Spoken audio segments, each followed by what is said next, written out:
Traveling the Vortex.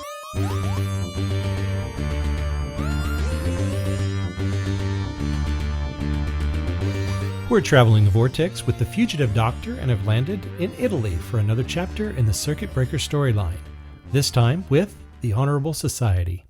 This third installment was released as a comic in Doctor Who magazine issue 632.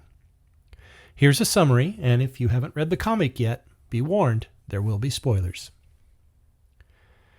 This chapter continues the Circuit Breaker storyline in which UNIT recruits the Fugitive Doctor to return dangerous, time-displaced artifacts to their proper points in history.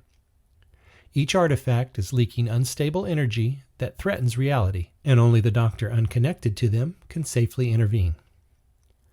UNIT attempts to debrief the Fugitive Doctor after her previous mission, but she refuses to cooperate. Andrew presents the next artifact, a Sontaran, battle mace, and handcuffs.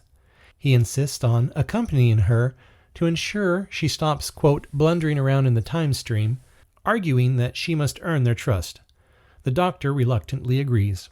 They depart in the TARDIS, Andrew carrying the resistor device. The Doctor lands in Santo Sepolcro, a picturesque Italian village. She and Andrew quickly locate the correct spot to return the Sontaran artifacts and neutralize them with the resistor. As they prepare to leave, they hear music from a nearby festa, then screams.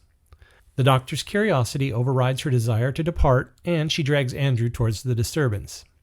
A criminal group called the Honourable Society of San Sepolcro is terrorizing the town. Their leader, Don Patata, kidnaps the mayor's daughter, Madalena, demanding he resign so the gang can seize political control. The Doctor offers help. The mayor reveals that they have one gang member, Ciro, imprisoned, but he refuses to talk. The Doctor interrogates Ciro with her trademark mix of intimidation and improvisation. Andrew objects to her threatening tone, but she pushes until Ciro breaks. He leads him to the sanctuary of Santo Sepolcro, where Madalena is being held.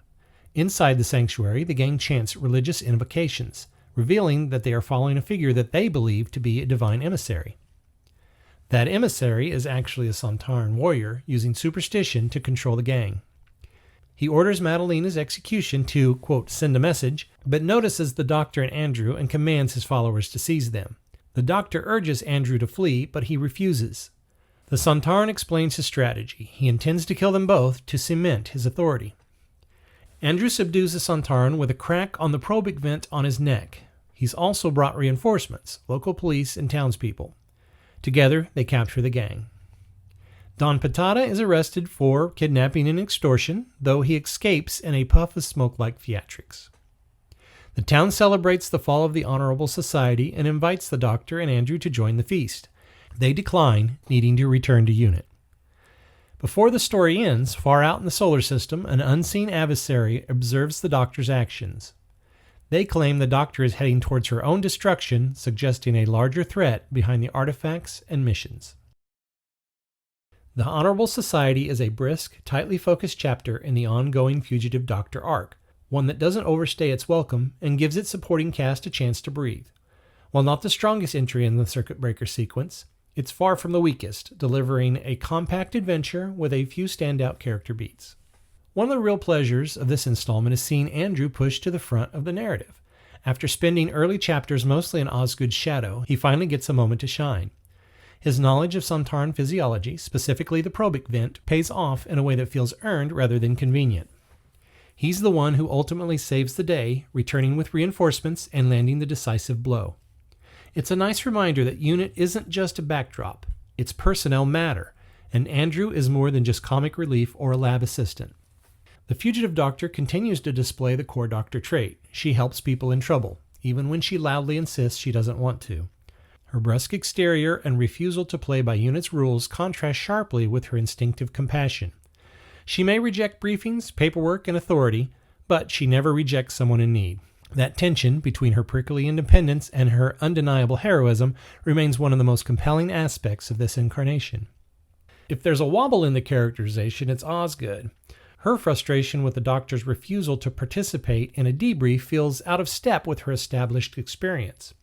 Even if she hasn't met this incarnation before, she's certainly met enough Doctors to know that mandatory debriefing is a non-starter.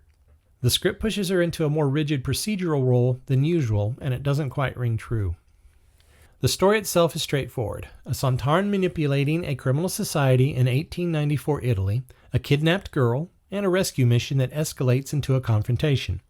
It's a simple setup, executed cleanly. The pacing is fast, the stakes are local but meaningful, and the resolution is satisfying, especially with Andrew's moment of triumph. Perhaps the most intriguing addition is the epilogue, where a mysterious enemy watches the Doctor's actions from the edge of the solar system. It's the first real hint of who might be orchestrating the larger plot against her, and it adds welcome momentum to the overarching arc. The story may be small in scope, but the final page widens the horizon considerably. It's not a standout chapter in the grand tapestry of the Fugitive Doctor storytelling, but it's a solid, enjoyable short read that moves the arc forward and gives the characters room to grow. Sometimes that's exactly what a mid-arc installment needs to be. So have you read the Honourable Society? Let us know what you thought, and if you're not subscribed to this channel, do me a favor and click that subscribe button. It helps elevate this channel. And we'll have another Circuit Breaker review with The Deadliest Weapon, an original audio written by Steve Lyons and narrated by Joe Martin and 80s cyber leader actor David Banks.